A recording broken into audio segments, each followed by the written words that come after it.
Hi friends, Amit life में YouTube channel पे आप लोगों का स्वागत है। देखिए दोस्तों, आज के सेशन में हम लोग करने वाले फ्रेंड्स बीपीएससी ट्री 4.0 और 5.0 जो एग्ज़ाम अभी होने वाले दोस्तों उस एग्ज़ाम के लिए दोस्तों हम लोग इस सेशन में जीएस का प्रैक्टिस सेट करने वाले। देखिए दोस्तों, इस बुक में टोटल प्रीवियस ईयर का क्वेश्चन दिया गया दोस्तों। देखिए 1 to 5, 6 to 8, 9, 10 और 11, 12 जितना भी जीएस दोस्तों इसमें अभी तक ट्री 3.0 तक पूछेंगे दोस्तों। टोटल एग्जाम का दोस्तों क्वेश्चन इस बुक में है। तो अभी तक में टोटल हम लोग एंशिएंट हिस्ट्री और देखिए दोस्तों हम लोग का भी प्राचीन भारत का इतिहास खत्म हो चुका है और मध्यकालीन भारत का इतिहास खत्म हो चुका है। आज जो दोस्तों हम लोग करने वाले फ्रेंड्स वो है आधुनिक भारत का इतिहास हम लोग का स्टार्ट होने वाला है दोस्तों। देखिए दोस्तों, आधुनिक भारत का इतिहास मध्यकालीन भी खत्म हो चुका था दोस्तों। ये आधुनिक भारत का इतिहास आज हम लोग का स्टार्ट हो रहा है दोस्तों। तो आधुनिक भारत के इतिहास में देखिए दोस्तों, आज का फर्स्ट क्वेश्चन इसमें दोस्तों, इसका फर्स्ट क्वेश्चन है बक्सर की लड़ाई के बाद किस संधि पर हस्ताक्षर किए गए। बक्सर की लड़ाई के बाद किस संधि पर हस्ताक्षर किया गया था दोस्तों। ये दोस्तों क्या गया था फ्रेंड्स, ऑप्शन नंबर ए हमारा सही है दोस्तों। बक्सर की लड़ाई के बाद दोस्तों इलाहाबाद की संधि पर हस्ताक्षर किया गया था दोस्तों। देखिए दोस्तों, इसका सोल्यूशन है बक्सर की लड़ाई के बाद रॉबर्ट क्लाइव ने मुगल सम्राट शाह आलम द्वितीय तथा अवध के नवाब शुजाउद्दौला के साथ इलाहाबाद की संधि 1965 की, जिसके अंतर्गत मुगल सम्राट ने बंगाल को अंग्रेजों को दे दिया दोस्तों। क्लाइव ने बंगाल का पहला गवर्नर बनाया गया दोस्तों। क्लाइव को बंगाल का पहला गवर्नर बनाया गया। मुगल सम्राट ने 26 लाख रुपये वार्षिक भुगतान के बदले ईस्ट इंडिया कंपनी को बंगाल, बिहार और उड़ीसा की दीवानी दे दी। नेक्स्ट क्वेश्चन देखिए फ्रेंड्स, नेक्स्ट क्वेश्चन हम लोग का है कि यूरोपीय वाणिज्यिक कंपनियों का भारत आगमन। देखिए दोस्तों, इसमें फर्स्ट क्वेश्चन दूसरे का डच ईस्ट इंडिया कंपनी ने किस वर्ष पटना में अपना कारखाना स्थापित किया था दोस्तों। तो यह 1632 ईस्वी में यह कारखाना अपना स्थापित किया था। सोल्यूशन देखिए इसका, डच ईस्ट इंडिया कंपनी ने वर्ष 1632 में पटना में अपना कारखाना स्थापित किया, जो अब पटना कलेक्ट्रेट के रूप में जाना जाता है। पुर्तगाली बिहार में प्रवेश करने वाले पहले यूरोपीय थे। पुर्तगाली मुख्य रूप से मसालों और कपड़ों का व्यापार करते थे। ब्रिटिश शासन का भारतीय अर्थव्यवस्था पर प्रभाव देखिए दोस्तों। और इंग्लैंड में भारत के अनाधिकारिक दूत बने। इंग्लैंड में भारत के अनाधिकारिक दूत बने थे दोस्तों। कौन बने थे दोस्तों, ये दादा भाई नौरोजी बने थे। इंग्लैंड में भारत के अनाधिकारिक दूत बने थे दादा भाई नौरोजी। अब सोल्यूशन देखिए इसका, इंग्लैंड में भारत का अनाधिकारिक दूत दादा भाई नौरोजी माने जाते हैं। 1866 ईस्वी में ईस्ट इंडिया एसोसिएशन की स्थापना कर दादा भाई नौरोजी ने ब्रिटिश जनता और संसद को भारतीय विषयों से अवगत कराया तथा भारतीयों के पक्ष में इंग्लैंड में जन समर्थन तैयार किया। इसलिए वे भारत के दूत कहे जाते थे। इन्हें सम्मानपूर्वक भारत का वयोवृद्ध पुरुष, grand old man of India कहा जाता है। नेक्स्ट क्वेश्चन देखिए दोस्तों, 1859 के भारतीय उत्प्रवास अधिनियम ने निर्धारित किया था कि 1859 के भारतीय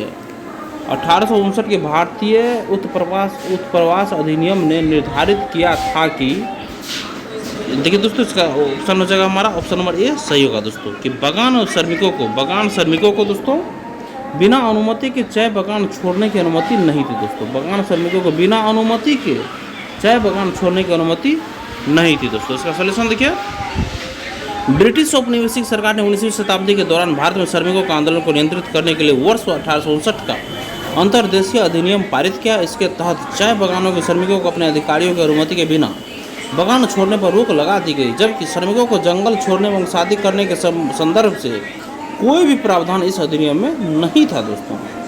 नेक्स्ट क्वेश्चन देखिए, निम्नलिखित में से किसको grand old man of India के नाम से जाना जाता है दोस्तों। तो ये हमारे दोस्तों दादा भाई नौरोजी, ऑप्शन नंबर ए सही है। सोल्यूशन देखिए इसका, दादा भाई नौरोजी ने grand old man of India कहा जाता है दोस्तों इसको। और 1887 में उन्होंने इंग्लैंड में भारतीय सुधार समिति की, दादा भाई नौरोजी को grand old man of India कहा जाता है। 1887 में इन्होंने इंग्लैंड में भारतीय सुधार समिति की स्थापना की। ये ब्रिटिश हाउस ऑफ कॉमन्स का चुनाव लड़ने वाले पहले भारतीय थे। इन्होंने लिबरल पार्टी के उम्मीदवार के रूप में फिल्सबरी से 1892 में चुनाव जीता।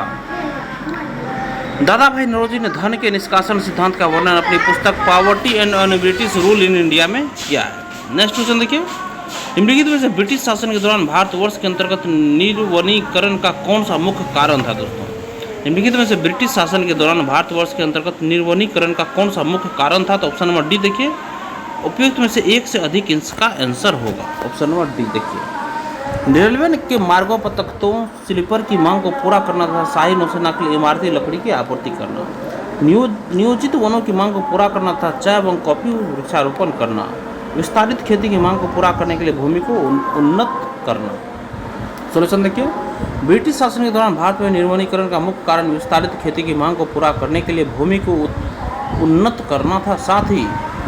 साथ ही रेलवे का विकास, चाय बागान का विकास भी इसके अन्य कारण थे, जिसके कारण वनों की कटाई की गई। नेक्स्ट क्वेश्चन देखिए, 1857 का विद्रोह।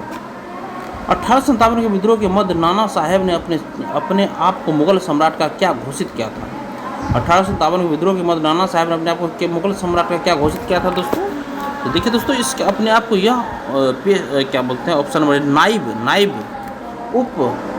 नाइब घोषित किया था नाना साहेब ने अपने आप को। सोल्यूशन देखिए इसका, 4 जुलाई 1857 को जब कानपुर से अंग्रेजों ने प्रस्थान किया तो नाना साहेब ने पूर्ण स्वतंत्रता की घोषणा की तथा पेशवा की उपाधि धारण की। इस दौरान उन्होंने मुगल सम्राट बहादुर शाह जफर को भारत का बादशाह स्वीकार करते हुए स्वयं को उनका नायब घोषित किया। नेक्स्ट क्वेश्चन देखिए दोस्तों, किस तिथि को रानी विक्टोरिया की उद्घोषणा जारी हुई? किस तिथि को रानी विक्टोरिया की उद्घोषणा जारी हुई थी? ऑप्शन नंबर सी देखिए, मोर देन वन उपयुक्त में से एक से अधिक ऑप्शन सही होगा दोस्तों। देखिए दोस्तों, किस तिथि को रानी विक्टोरिया को उद्घोषणा जारी हुई थी दोस्तों? 1 नवंबर 1858 को दोस्तों ये उद्घोषणा जारी हुई थी दोस्तों। और 1 नवंबर देखिए इसका, देखिए 1 नवंबर 1858 को इलाहाबाद में आयोजित दरबार में लॉर्ड कैनिंग ने महारानी विक्टोरिया, देखिए इसका ऑप्शन नंबर सी सही होगा दोस्तों। 1 नवंबर 1858 को रानी विक्टोरिया की उद्घोषणा जारी हुई थी। 1 नवंबर 1858 को इलाहाबाद में आयोजित दरबार में लॉर्ड कैनिंग ने महारानी विक्टोरिया की उद्घोषणा को पढ़ा और उद्घोषणा में भारत में कंपनी का शासन समाप्त कर भारत का शासन सीधे क्राउन के अधीन कर दिया गया और भारत सचिव के पद का प्रावधान किया गया था कि उसकी सहायता के लिए 15 सदस्यीय इंडिया काउंसिल की स्थापना की गई और 8 सदस्य ब्रिटिश सरकार द्वारा, 7 सदस्य कोर्ट ऑफ डायरेक्टर्स द्वारा नियुक्त किया गया। नेक्स्ट क्वेश्चन देखिए, निम्नलिखित में से किसने रानी लक्ष्मीबाई को ग्वालियर पर अधिकार करने में सहायता की थी? तो किसने?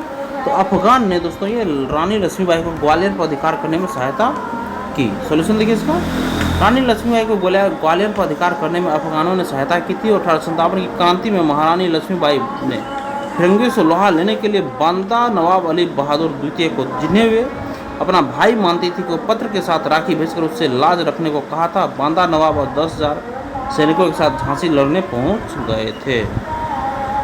नेक्स्ट क्वेश्चन है, विद्रोह को किसके द्वारा पहली बार प्रथम भारतीय स्वतंत्रता संग्राम के रूप में वर्णित किया गया था दोस्तों? विद्रोह को किसके द्वारा पहली बार प्रथम भारतीय स्वतंत्रता संग्राम के रूप में वर्णित किया गया था? किसने कहा था दोस्तों ये?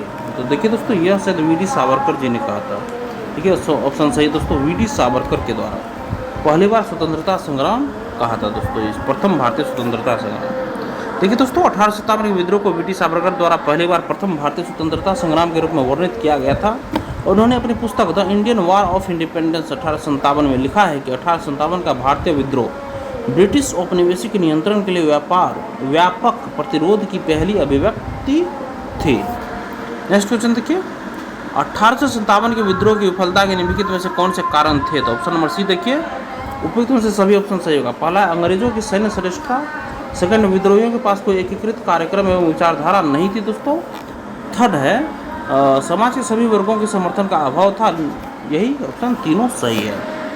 सोल्यूशन देखिए इसका, 1857 के विद्रोह की विफलता के मुख्य कारण थे दोस्तों अंग्रेजों की सैन्य श्रेष्ठता, विद्रोहियों के पास कोई एकीकृत कार्यक्रम एवं विचारधारा नहीं थी, समाज के सभी वर्गों से समर्थन का अभाव था, साधनों का अभाव था, क्रांति का देशव्यापी प्रसार न होना और आपसी फूट के कारण। नेक्स्ट क्वेश्चन देखिए दोस्तों, नेक्स्ट क्वेश्चन है, किस अंग्रेज सैन्य अधिकारी जनरल ने झांसी की रानी को यह कहते हुए श्रद्धांजलि दी थी कि यहाँ वह औरत सोई हुई है जो विद्रोहियों में एकमात्र मद्र थी? तो यह था जनरल हीरोज दोस्तों बोला था, हीरोज। सोल्यूशन देखिए इसका, अंग्रेज सैन्य अधिकारी हीरोज ने झांसी की रानी लक्ष्मीबाई को यह कहते हुए श्रद्धांजलि दी थी कि यहाँ वह औरत सोई हुई है जो विद्रोहियों में एकमात्र मर्द थी।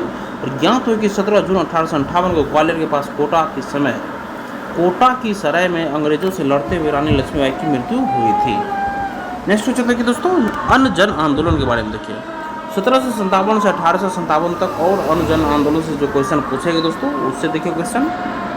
देखिए दोस्तों, किसने कर की नई व्यवस्था के विरुद्ध शोषणकारी शक्तियों का विरोध किया था?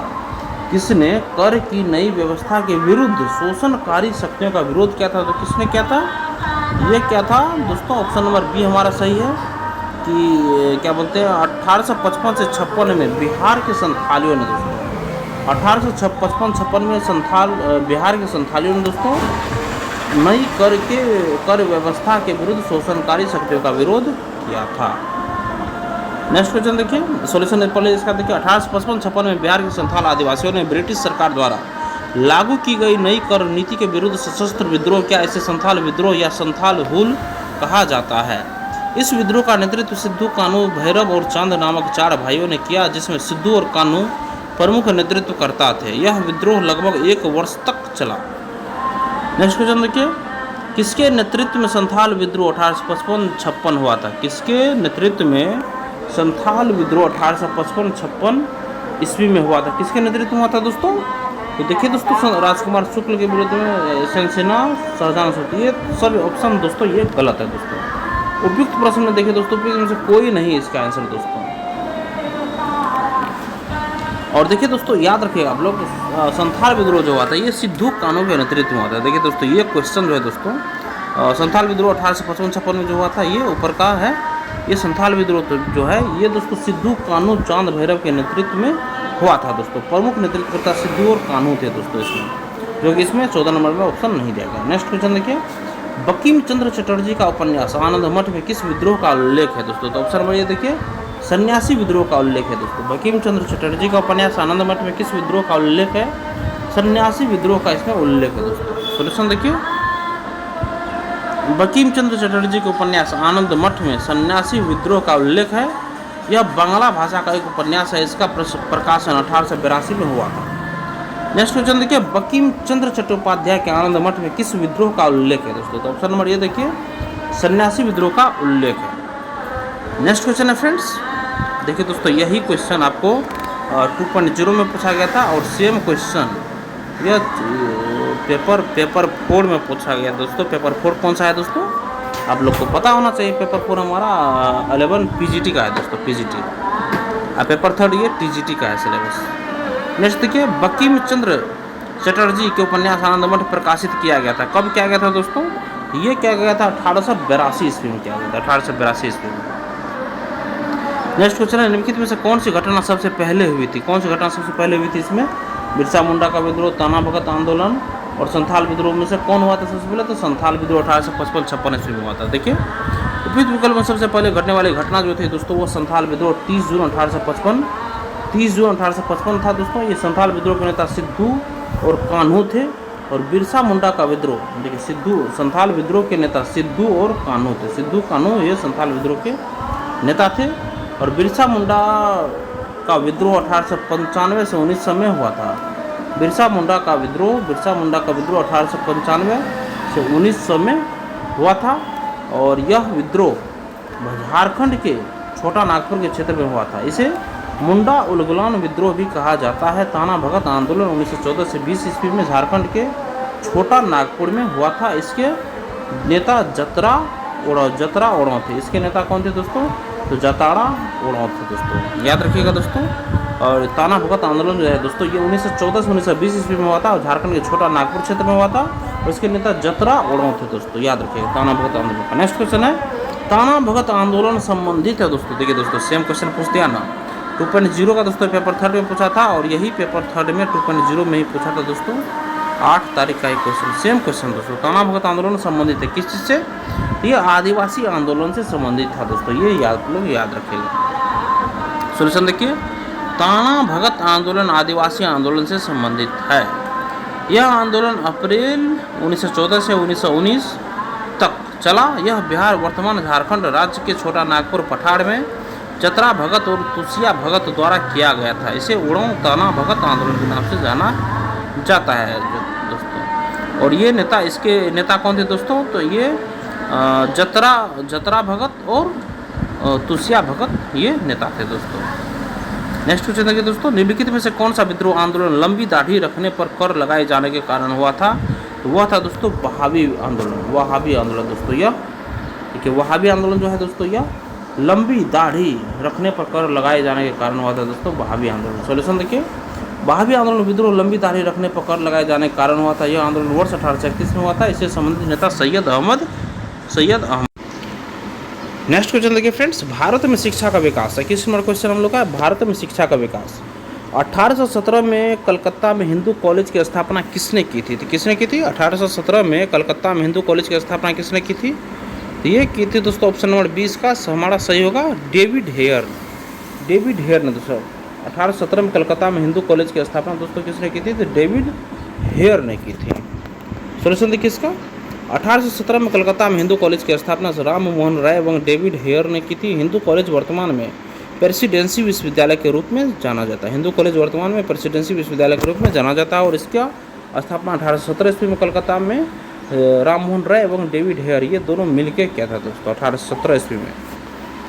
नेक्स्ट है 1863 में इंडियन सिविल सर्विस पास 1863 में इंडियन सिविल सर्विस पास करने वाला प्रथम भारतीय इनमें से कौन है?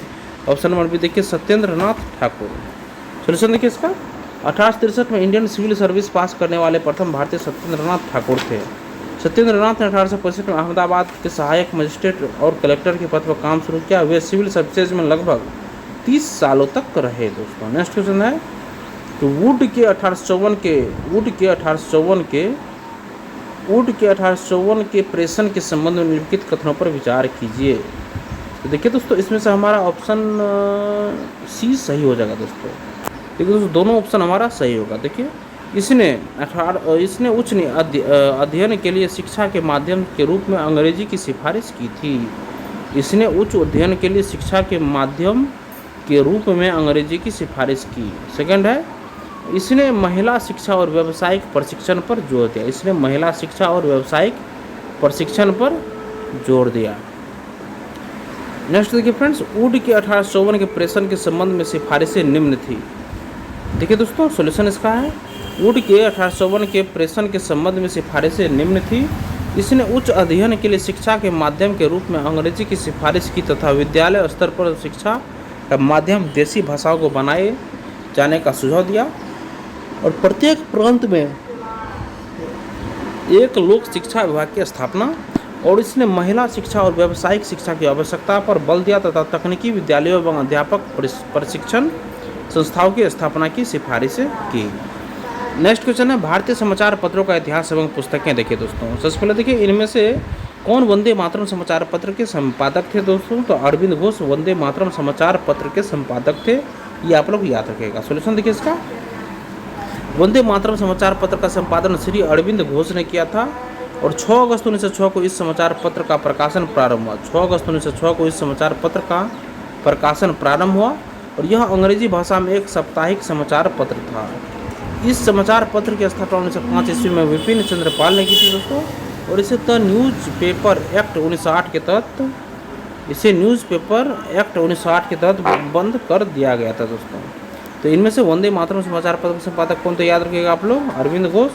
और 6 अगस्त 1906 को इस समाचार पत्र का प्रकाशन हुआ था। 6 अगस्त 1906 को प्रकाशन प्रारंभ हुआ था और इस समाचार पत्र की स्थापना 1905 में विपिन चंद्र पाल ने की थी दोस्तों। यह अंग्रेजी भाषा में एक साप्ताहिक समाचार पत्र था पहले और इस समाचार पत्र की स्थापना 1905 में विपिन चंद्र पाल ने की थी दोस्तों और द न्यूज़ पेपर एक्ट 1908 के तहत इसे बंद कर दिया गया था।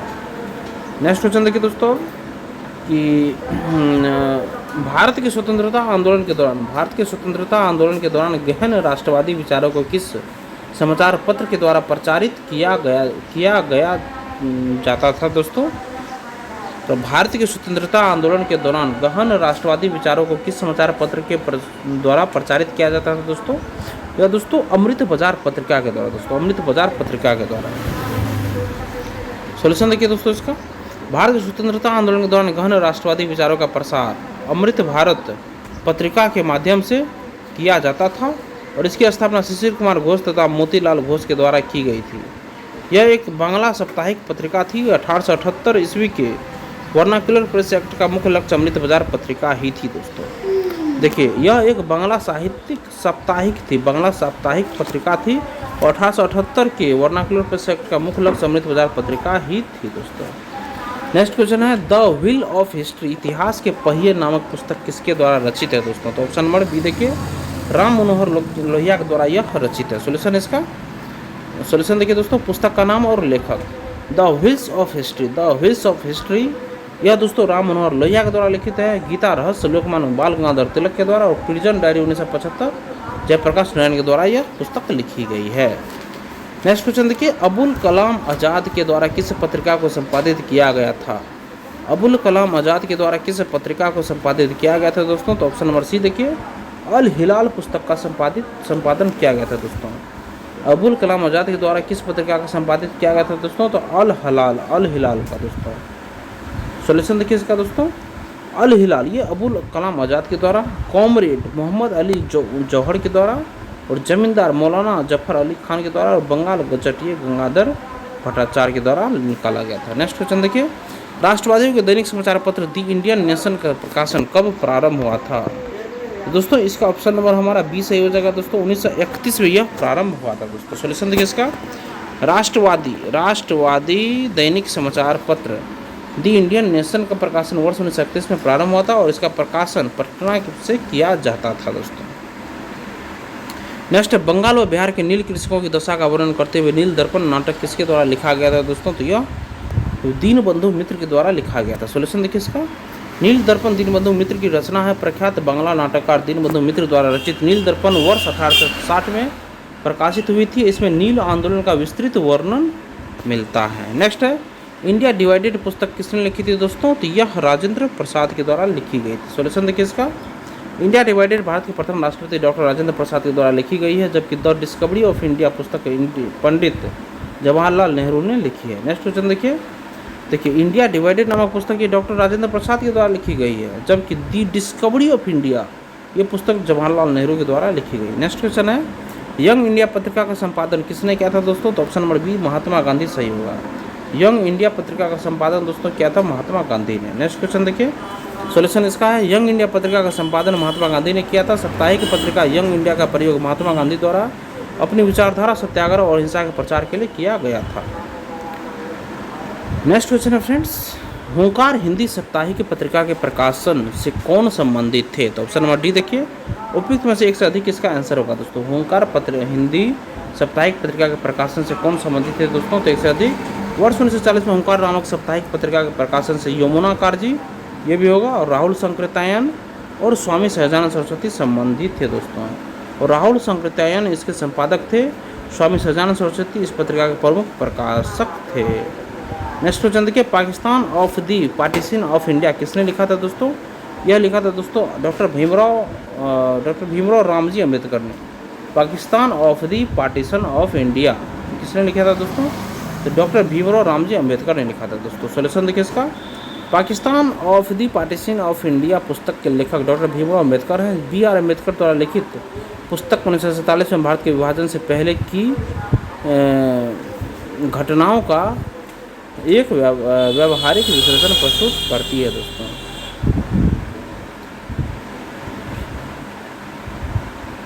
नेक्स्ट क्वेश्चन देखिए दोस्तों, वर्नाकुलर प्रेस एक्ट के बारे में निम्नलिखित में से कौन सा कथन सही है? तो डी नंबर ऑप्शन इसका सही होगा दोस्तों। देखिए, इसे लॉर्ड लिटन द्वारा अधिनियमित किया गया था। इसे गैंगिंग अधिनियम के रूप में जाने लगा दोस्तों। और थर्ड दोस्तों, इस अधिनियम को लॉर्ड रिपन ने निरस्त कर दिया था दोस्तों, ये याद रखिएगा। सॉल्यूशन इसका, वर्नाकुलर प्रेस एक्ट 1878 में लॉर्ड लिटन द्वारा अधिनियमित किया गया था, और इसे गैंगिंग अधिनियम के रूप में जाना जाता है क्योंकि यह अंग्रेजी और अन्य भाषाओं के अखबारों के बीच भेदभाव करता था। इस अधिनियम को लॉर्ड रिपन ने वर्ष 1882 में रद्द कर दिया। इस कानून का लक्ष्य स्थानीय प्रेस को नियंत्रित और विनियमित तथा गैर अंग्रेजी समाचार पत्रों को नियंत्रित करना था दोस्तों। नेक्स्ट क्वेश्चन है, biography of Kunwar Singh and Amar Singh के लेखक कौन है? ये दोस्तों कालिंजर दत्त है दोस्तों। काली किंकर दत्त है दोस्तों इसका। Biography of Kunwar Singh and Amar Singh के लेखक कौन है? तो काली किंकर दत्त है दोस्तों। सॉल्यूशन इसका, biography of Kunwar Singh and Amar Singh के लेखक काली किंकर दत्त है। इसका प्रकाशन 1957 में KP Jaiswal research institute Patna द्वारा किया गया था।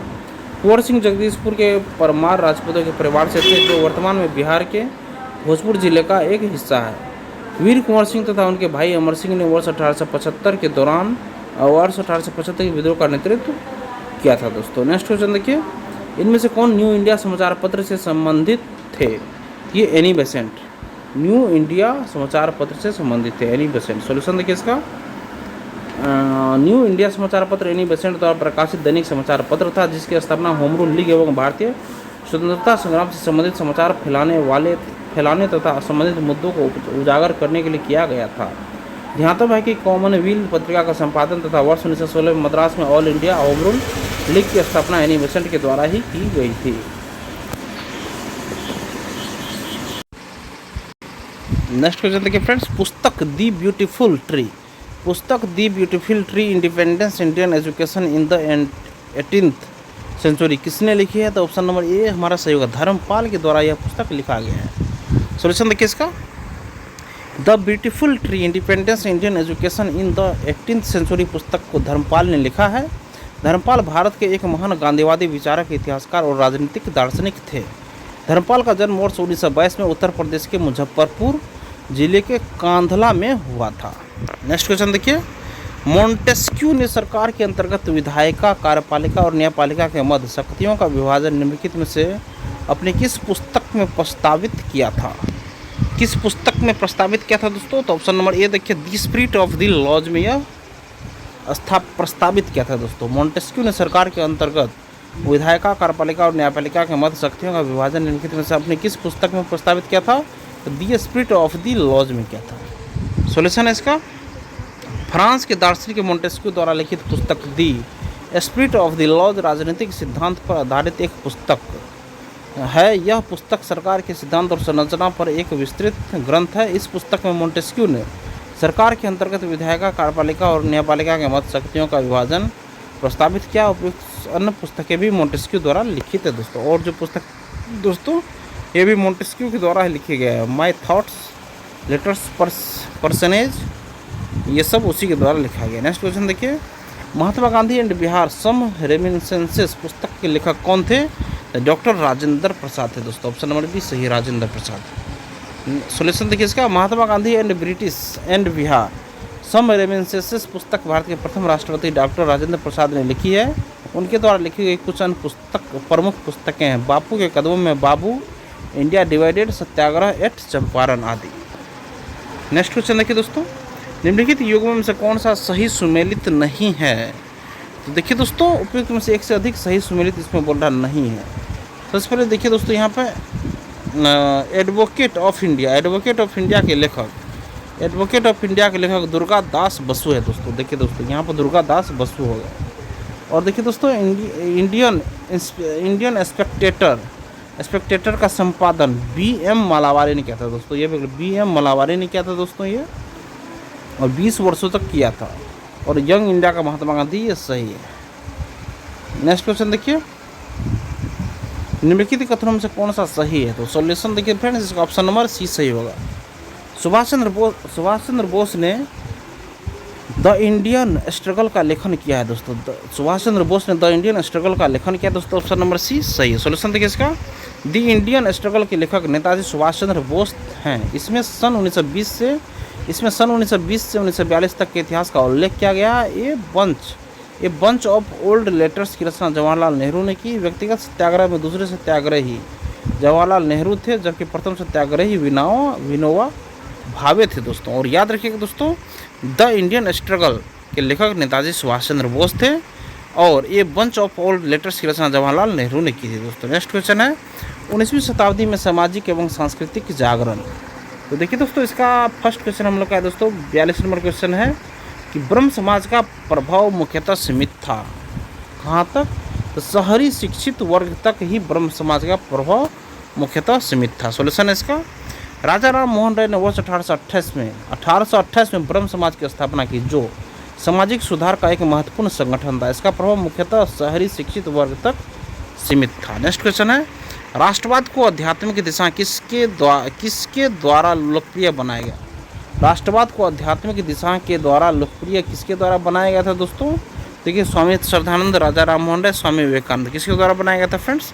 Option number C, Swami Vivekananda के द्वारा इसे बनाया गया था दोस्तों। ऑप्शन नंबर सी हमारा बिल्कुल करेक्ट है। सॉल्यूशन देखिए इसका, स्वामी विवेकानंद द्वारा राष्ट्रवाद को आध्यात्मिक दिशा में लोकप्रिय बनाया गया। यही कारण है कि सुभाष चंद्र बोस ने स्वामी विवेकानंद को भारतीय राष्ट्रवाद के आध्यात्मिक पिता के नाम से संबोधित किया है। नेक्स्ट क्वेश्चन देखिए, आर्य समाज की स्थापना किसने की थी दोस्तों? आर्य समाज की स्थापना किसने की थी? तो स्वामी दयानंद सरस्वती ने दोस्तों आर्य समाज की स्थापना की थी। सोल्यूशन है इसका, सन 1875 में स्वामी दयानंद सरस्वती ने बम्बई में आर्य समाज की स्थापना की, जिसका मुख्य उद्देश्य प्राचीन वैदिक धर्म की शुद्ध रूप में पुनः स्थापना करना, सामाजिक उत्थान था। सन 1877 में लाहौर में आर्य समाज का मुख्यालय स्थापित किया गया।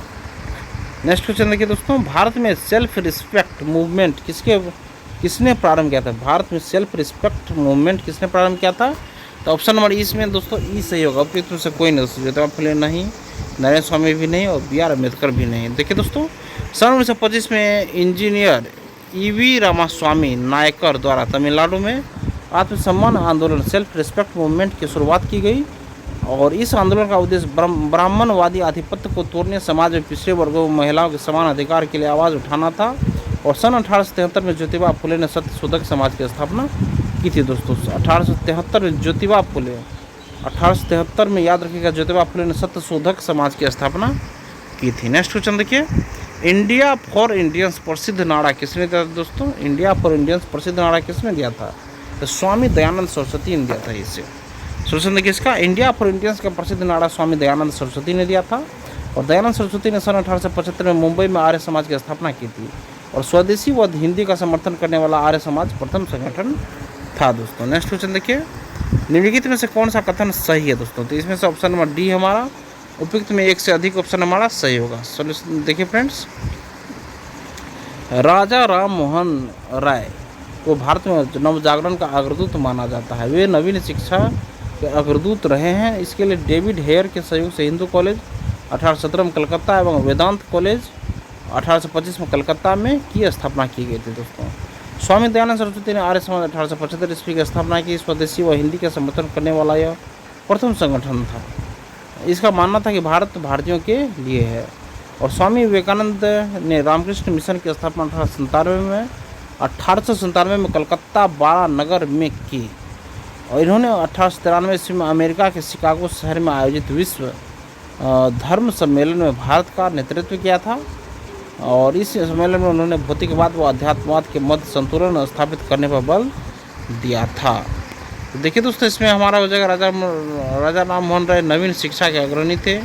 स्वामी दयानंद ने भारतीयों के लिए एक नारा दिया और विवेकानंद ने विश्व धर्म संसद में भाग लिया था। ये ऑप्शन तीनों ऑप्शन सही है दोस्तों। नेक्स्ट क्वेश्चन देखिए, पंजाब में कूका आंदोलन का प्रारंभिक उद्देश्य क्या था? ये नंबर देखिए, सिख धर्म को परिष्कृत करना दोस्तों। पंजाब में कूका आंदोलन का प्रारंभिक उद्देश्य था सिख धर्म को परिष्कृत करना। सोल्यूशन है इसका, कूका आंदोलन का प्रारंभिक उद्देश्य सिख धर्म को परिष्कृत करना था। कूका पंजाब में एक धार्मिक राजनीतिक आंदोलन था। कूका मुख्य रूप से सिख धर्म का हिस्सा नहीं थे। लोगों को एकजुट करने के लिए सतगुरु राम सिंह जी ने 12 अप्रैल 1872 को कूका आंदोलन शुरू किया। सतगुरु राम सिंह ने 12 अप्रैल 1872 को कूका आंदोलन प्रारंभ किया था। नेक्स्ट क्वेश्चन है, नव भारत का पैगंबर कौन कहलाता है दोस्तों? नव भारत का पैगंबर कौन कहलाता है दोस्तों? ये राजा राम मोहन राय कहलाता है दोस्तों। ऑप्शन नंबर ये सही है। सोल्यूशन देखिए इसका, राजा राम मोहन राय को नव भारत का पैगंबर कहा जाता है क्योंकि यह भारतीयों में राजनीतिक चेतना उत्पन्न करने वाले पहले व्यक्ति थे। इन उद्देश्यों की पूर्ति करने के लिए 1828 में इन्होंने ब्रह्म समाज तथा उनके अनुयायियों द्वारा 1836 ईस्वी में बंग भाषा प्रकाशक सभा नामक संस्थाओं की स्थापना की थी, जो धार्मिक, नैतिक, सामाजिक एवं राजनीतिक प्रश्नों पर वाद विवाद करती थी। नेक्स्ट क्वेश्चन देखिए दोस्तों, किस समाज सुधारक को लोक हितवादी के नाम से पुकारते थे दोस्तों? तो GH देशमुख को दोस्तों, गोपाल हरि देशमुख को दोस्तों लोक हितवादी के नाम से जाना जाता था फ्रेंड्स। सोल्यूशन देखिए, गोपाल हरि देशमुख को लोक हितवादी के नाम से जाना जाता है। गोपाल हरि देशमुख महाराष्ट्र के एक समाज सुधारक और तर्कवादी थे। उन्होंने ब्रिटिश राज के तहत न्यायाधीश का पद संभाला था। अब नेक्स्ट क्वेश्चन देखिए दोस्तों, किस वर्ष ऑल इंडिया वुमेन्स कॉन्फ्रेंस की स्थापना की गई थी दोस्तों? तो 1927 में ऑल इंडिया वुमेन्स कॉन्फ्रेंस की स्थापना की गई थी 1927 में। सोल्यूशन देखिए, अखिल भारतीय महिला सम्मेलन ऑल इंडिया वुमेन्स कॉन्फ्रेंस की स्थापना 1927 में की गई थी। यह दिल्ली में स्थित एक गैर सरकारी संगठन है।